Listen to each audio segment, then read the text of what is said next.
Hello and welcome to the Real Estate Regroup Show. I am your host, LJ Walker, and I'm here just to wish you guys a Merry Christmas, Happy Kwanzaa, Happy Hanukkah, and all the other holidays and celebrations that you guys are having today. I hope that you enjoy yourselves and cherish the moment. I wanted to share something with you that dropped in my spirit during this particular season yesterday. I was looking at the Black nativity, and they basically reenacted the story of Jesus Christ's birth. Now, I grew up in the church. I've read the story over and over and over again, but for some reason, I saw it in a different light. You know, when you're reading the Bible in particular, a lot of times, we read it for face value, right? And then you get a little curious. Some people, like myself, get curious and want to know, like, how accurate it is historically. So you look things up and you find out, okay, yeah, this did historically happen, right? Certain parts of it you can definitely trace it historically. Some of the other stuff you can't, of course, right? But then something hit me, and I started to see, the Spirit showed me that everything that happened, there was like a metaphor to it. So I'm not going to go through the whole story, okay? Feel free. The Black Nativity is on YouTube. There's probably more than one, but needless to say, that's the one I was looking at. And what struck me, right, was, and I'm going to just give a brief synopsis of the part of the story that I'm referring to. Okay, you see, Mary and Joseph, they went into a new town, and Mary at that time was pregnant with Jesus Christ. They went to different places, but there was no room at the inn. Okay, that's your real estate part. So finally, there was one innkeeper. He didn't have any room. However, he had a barn where there was a manger that they set up, and Mary eventually gave birth to Jesus Christ. So those parts are factual. Like, you can historically, look those up and see that part of the story definitely did happen, no matter what your religious beliefs are. Now, yes, I am a Christian, so I believe just about everything that it says, but I'm just giving you that little part for those of you who may not be Christian, or for those of you who might even be seekers, right? So here's what I got out of it that I didn't get out of it before. And that is, you know what? We need to learn to make room. That's one of the points. We need to make room for God, and we need to make room for the good. A lot of times we hoard things physically in our homes, right? And that actually is not good mentally for you, as well as physically. If it gets too much, you won't be able to find the things that you're looking for. You won't be able to add any new things that can improve your life or that would be better suited for you if you hoard too much. And a lot of times when you are a homeowner, the bigger the house, Sometimes you're like, oh, well, I can buy this and this and this and this, and then you see something better. And then you're like, wow. And you still try sometimes to find room for it, but there really is no room and it's too crowded. And then, there's also such a thing as having a crowded mind when you're particularly more or less when you're a business person, when you're starting to become an entrepreneur. There are so many tasks that are thrown at you, and in your mind you may store it up there and say, okay, I have to do A, B, C, D, E, F through Z, instead of outsourcing to other people. You have a crowded mind. And when I re-listened or re-watched the message, it was basically telling me, one of the things it was basically telling me to do is to stop hoarding. Stop hoarding ideas. Stop hoarding things. It's time to let things go. Okay? It's time to sort things, to determine what should stay and what should go. I do have things. I'll be transparent. I have things in my home that I've had for, let's say, 20 years. I even have things that I brought from the previous property, the previous place I lived at. I brought it here. And guess what? Never used it the entire time that I've been here. And it's like, it doesn't have sentimental value. There are certain things that do. And I'm not getting rid of those things, right? But there are certain things, certain clothing items that actually don't have any sentimental value, but yet they're still here. Some I've definitely outgrown, but I convinced myself I'm going to lose the weight and I'm going to need to wear that one day. But guess what? I haven't lost the weight, and I've decided that I don't even want to be that size anymore. Plus, it's out of style. So why am I holding on to it? Right? And I'm pretty sure I was speaking to someone else about this a while back, where we have this tendency to do this, and it's to the point where myself and the other person, we decided, you know what, we are going to need an organizer, a professional organizer to help us out. Okay? And whatever can't be thrown out, like clothes and stuff like that, of course it can be donated. And if it's donated, guess what? It's tax deductible.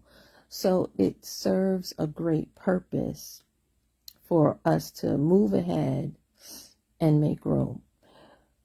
Another area where you may hear people say make room is in relationships. When, let's say you have a guy that you're seeing and he doesn't treat you the way you want to be treated, but you cling on to him, you hold on to him, you hoard him.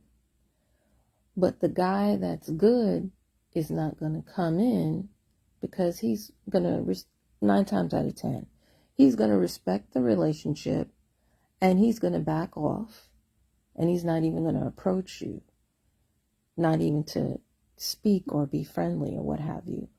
So they always say, what? Get rid of the guy that you have so that the good one can come through, right?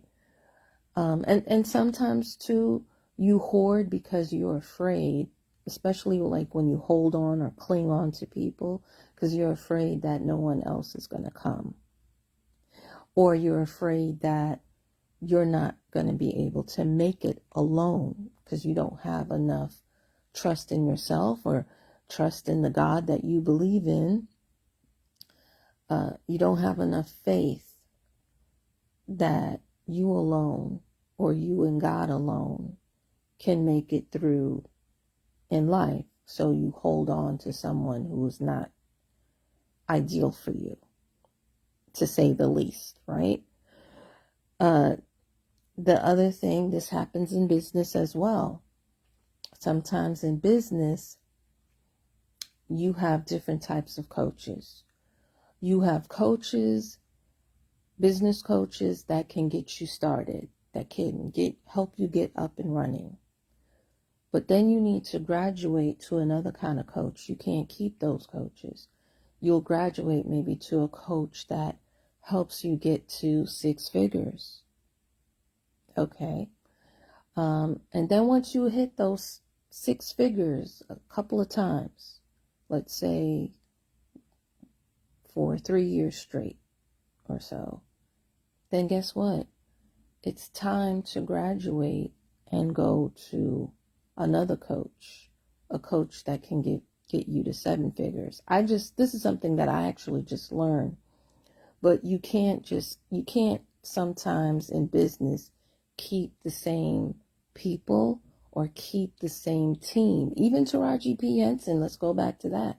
She had mentioned in one of the videos, she had to fire one of the teams that she had because they didn't get her to the level that she wanted as far as being the spokesperson for certain fashion brands and what have you, because her team probably wasn't proficient in that area. They probably was only proficient in doing certain things for her, but they weren't proficient in doing the other things. And in order for her to move, she had to get rid of those people. So even in business, you can't cling on to people. You have to let them go. Sometimes, even if you like them, you have to let them go. Okay. So then, moving on to the next thing that clicked in my head, right? This is my interpretation, okay? Feel free to have your own interpretation, but this is just my interpretation. The other thing that clicked when I heard the story of the nativity again was, you don't necessarily, when it comes to God, when it comes to Jesus Christ, he doesn't necessarily have to be in the best looking room. Remember, he was in a barn, a stable. He was born in a manger, right? That's what the song says. That's what it says in the scripture. Where now it doesn't say biblically. I don't believe it says biblically which animals were there, but we know an animal was there. We know his mother rode on a donkey, so the donkey was there, right? And in most nativity scenes, they have the sheep, and the sheep was probably from the shepherds, right? And then you had, I think there was a goat as well. There may have been a cow. There may have been some horses, right?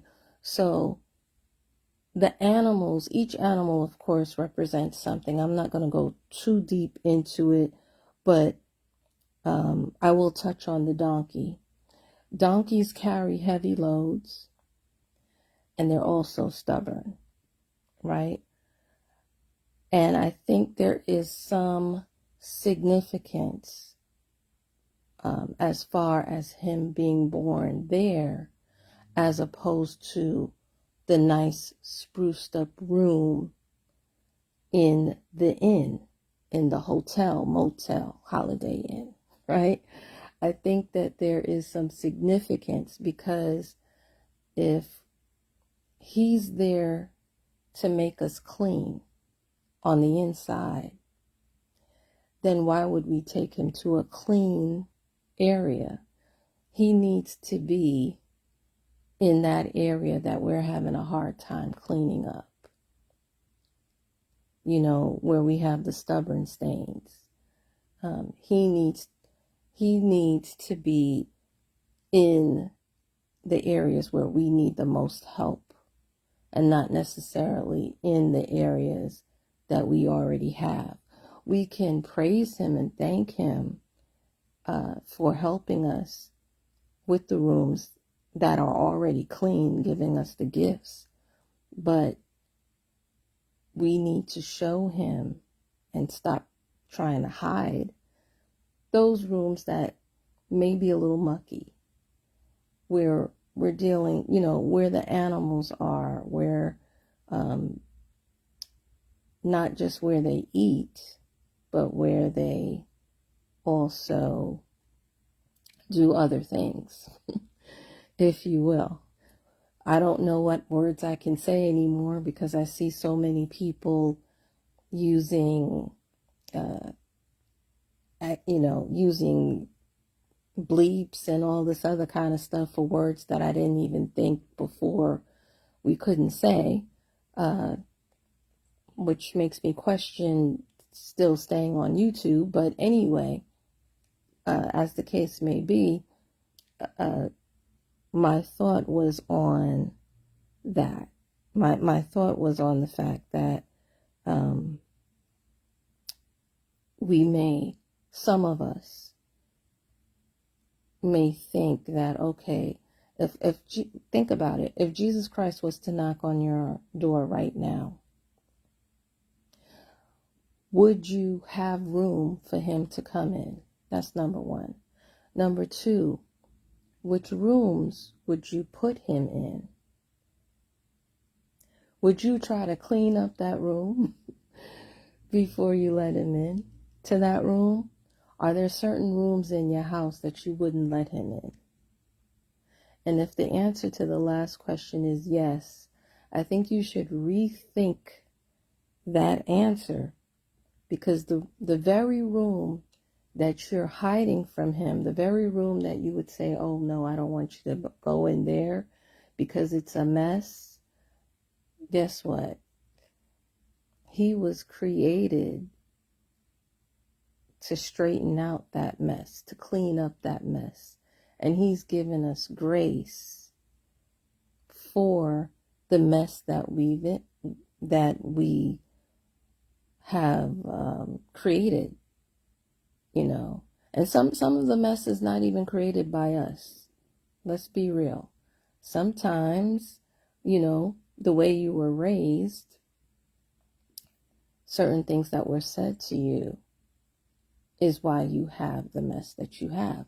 Sometimes people come in your house, like I know I've had parties, I clean up the house, the guests come in and they mess up the house. And then, you have to do it all over again, and it takes time to do each room. So that's basically what I wanted to share with you guys. What I wanted to let you know is that that was the extra message that I got on Christmas Day. I took a break because it was Christmas Day. I wanted to be, my family came over, surprise, surprise. And then the day before I went to my other family. So I have a lot of different family members. My family is huge. And when I say my family, I'm not only just talking about my blood relatives, but in New York, your family is also sometimes your next door neighbor and their family. And with the people that we met, with the people that we got together with, they are people that lived in buildings that I used to live in many, many, many moons ago. So, and I know I know all of their family, like mother, father, sister, brother, cousins, nephews, grandchildren, like I know everybody. And I would fight for them just like I would fight for my own blood relatives, because I love them that much. Okay, guys, so I probably shared a little bit more than anticipated, and I hope you get the gist of the story, or the gist of where I was trying to go with this. Because honestly, I do believe that your spiritual health does affect your mental health. To a certain degree, it affects your physical health, and it definitely can, believe it or not, it affects your financial health as well, and your business activities, all aspects of life. So that's really all I have to share with you guys. Again, I hope you enjoy this holiday season. I do realize that, Christmas is celebrated at different times of the year. And yes, even though Christ, it's found that Christ didn't necessarily historically was born today on what we call Christmas Day, and Christmas Day is celebrated, by different Christians on different days. Like all don't celebrate it on December 25th. And I know the reasoning for that, but I don't want to go down that rabbit hole, if you will. I just wanted to stick with the gist of the story and just let you know this is what the Spirit said to me. I thought it was profound, and I wanted to share it with you. And I hope that you will share it with your loved ones, your friends, and keep it in your heart. Okay? So again, enjoy. And until next time, have a good night.